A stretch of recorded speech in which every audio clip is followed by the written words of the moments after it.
The way I feel, and tell me how you feel, but the way I feel is that if we created a bubble where some people weren't getting punished at all, we'd be sending out the message that the harmless should not be harmed. And I think that's the right message to send out. But we're sending out another message. We're sending out the harmless should be harmed less. The harmless should not be harmed as much. And to me, that's the wrong message to send out.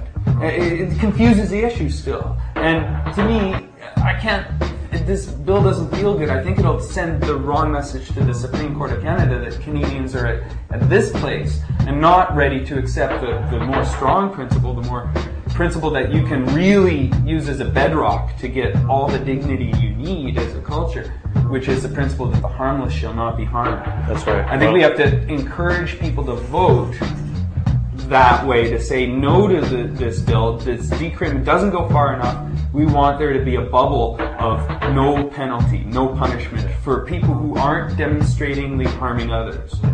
Well, let me say this. I agree with a lot of what you just said. All right.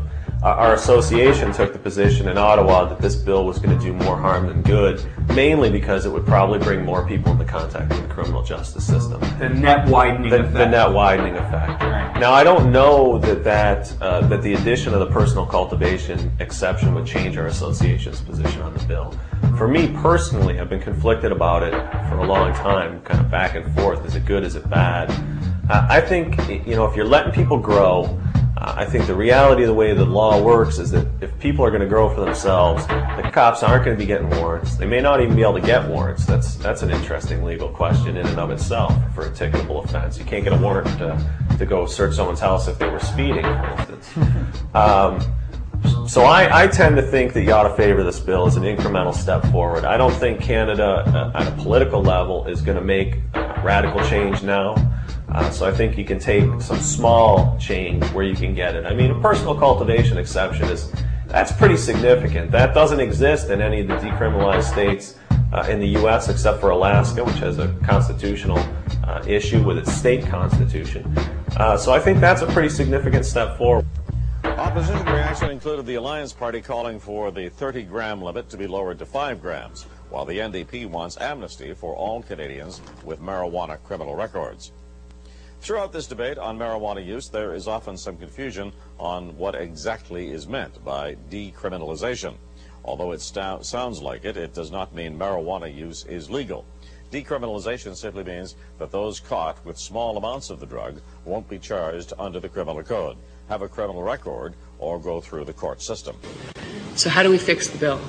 Well, I'd still, again, remind you, Madam Chair, that the 18 to 20-year-old that you're speaking of, he may get a ticket, or she may get a ticket, but that doesn't mean that they're not going to suffer the consequences of not being able to go to the U.S., of getting excluded from the University of Waterloo, of Domtar not hiring them. Because, so how do we fix that part? Well, that's why I said you have to deal with the record keeping. Right. There has to be amendments to this that beef up the Criminal Records Act, that essentially tell the RCMP that the information they're keeping is public property. And I don't mean it's for public dissemination. I mean that information is owned by the people of Canada, so the RCMP can't decide on their own what should be done with it. So you have to make sure you regulate that. And again, it's for much the same pragmatic reasons that you're suggesting. I feel a bit of a sellout here, but on that score, I've made my pitch to the Supreme Court of Canada, and perhaps that's where we'll see major reform, although maybe some of us would be skeptical. But what we have is an opportunity to make it better. I recognize that, but this doesn't do it for the reasons that I said. You have to focus on the record keeping, and quite frankly, the paper by, I don't mean to keep harping, I mean www.parle.gc.ca. That's right, but the paper prepared by Mr. Lafreniere deals with this quite well, and it's just a question of having someone sit down. We don't have the time for me to walk you through and connect all the dots, but you just have to have someone sit down and pull out the Criminal Records Act, pull out the Contraventions Act, pull out Bill C-38, and make sure that you tighten them up so that someone who gets a ticket isn't then going to show up at the border Right. and have the U.S. officials say, well, we have it on our computer here, right? So. And for that reason alone, I'd feel comfortable saying that I support the bill. I think personally it ought to pass. And go out and buy your seeds and plant them. Well, I'm not going to say you're wrong, and I'm not going to say I'm wrong. I'm not going to say you're right, and I'm not going to say I'm right. But I think the debate now rages on. I'm willing to be convinced, but I'm also willing to fight. Sure. For now is maybe the time to tell Libby Davies, hey, your leader is saying the cafe word, and I want to at least hear the no punishment for the harmless out of you, Libby, because I mean that's kind of my minimum. That's my bottom line. Mm-hmm. So I think we should maybe try to take this time now to communicate with our representatives, both the NDP and whoever else you might feel representing you. Get on the horn, get on the fax machines, write the emails, and tell them that you want no punishment. Go to move to a no punishment sort of thing. Maybe this is our opportunity to send the right message to the Supreme Court, so they'll be emboldened to do the right thing when it comes to trafficking. Yeah, maybe they would. And the problem with that, the ticketing offense, is quite often we have a client ask you, am I going to end up with a criminal record if I plead guilty and get a discharge? Right. You're going to add one more layer. You have discharges, you have peace bonds, and now you have tickets. And how do you explain to that person, I mean, that's the hardest question as counsel to answer them, am I going to have a criminal record?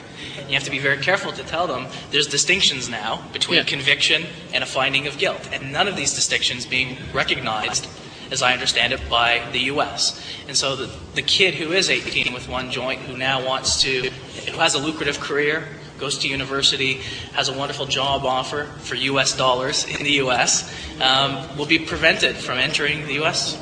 because it isn't clear. And you can't tell him that if you have a ticketed offense for one joint, he's not going to get to the U.S. border, or even once inside U.S. borders, they find out about and remove him as an unwanted person. Okay. And that's the problem. It has to be fixed, because we can't tell our clients what does it mean to have a criminal record anymore. And our fear is employers are becoming smarter. Again, they're not asking, have you been convicted of a criminal offense? Have you been found guilty? And now they're just going to be asking, have you ever been charged? And so you're going to have to disclose all of that and let them know what happened, whether you were acquitted, whether you got a ticket, whether it was peace bonded, whether the Crown withdrew it for whatever reason on compassionate grounds sometimes. And so that's a real concern. Well, I think, though, I mean, I don't know if we're out of time, but let me disagree with one thing that you've said, and that's, I'm not sure the Supreme Court's going to be influenced by what happens legislatively. I mean, I would hope that our top justices are more principled than that, and I believe that they are. But again, I think that if we're going to take small steps forwards towards a better society and a just society, it's better than not doing anything. I mean, this is about the third time that a purported Decrim bill has come before Parliament. None of them have passed. It'd be good to get something done. And, then there's a whole lot of interesting legal questions that flow from a ticketing system. I know Mark Emery and others have urged people to not pay the tickets and to gum up the system. Just show them it's still going to be inconvenient to come after marijuana smokers. I think that's a fine strategic idea. There's the question of whether or not they can get warrants to search your home for growing plants. There's the whole kind of strange question of what happens when you're growing 3 legal plants, you cut them down and you have more than 30 grams, which you probably will, hopefully, and all of a sudden, bang, you're a criminal again. And it's not a ticketable offense. That doesn't make any sense at all. So there's going to be a lot of potential legal fights that result from this legislative change that might give us more chances in the courts to achieve some measure of freedom. So I like it. I like it. Well, we'll leave the last word to this clip here. I hope you've enjoyed this show. Kurt, I have. I had to. It's given me lots to think about. Maybe it's strategic to support this bill. Maybe it's even more strategic to keep pestering them to make amendments and use this opportunity to educate them further. Yep.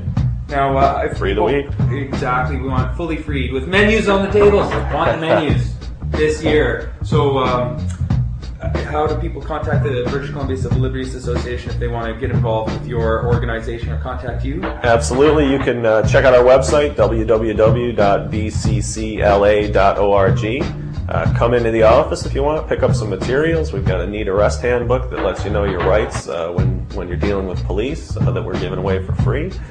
Come see the Chief Justice of Canada speak on November 18th. We're giving away 2 free tickets to people that call 687-2919 or 3013. Come and see what she's got to say about judicial activism. Beverly McLaughlin? That's right, November 18th. The Chief Justice of Canada, Supreme Court. This woman is probably more influential than anyone else in the world on whether the Supreme Court of Canada votes one way or the other on the pot dealing question. So right now it would be interesting. She can't talk about pending cases, of course, and there won't be question and answer, but you can get a sense for what she's all about, and I think the topic's a good one, judicial activism. Wow, 2 free tickets if you phone that number. 4 if you join. Wow, wow, you got some action, so you got some tips there. All right, well, thank you for coming David, on thanks for having me. Anytime. And great. Keep up the good work and keep wearing that principled hat. It looks good on you. Thank you.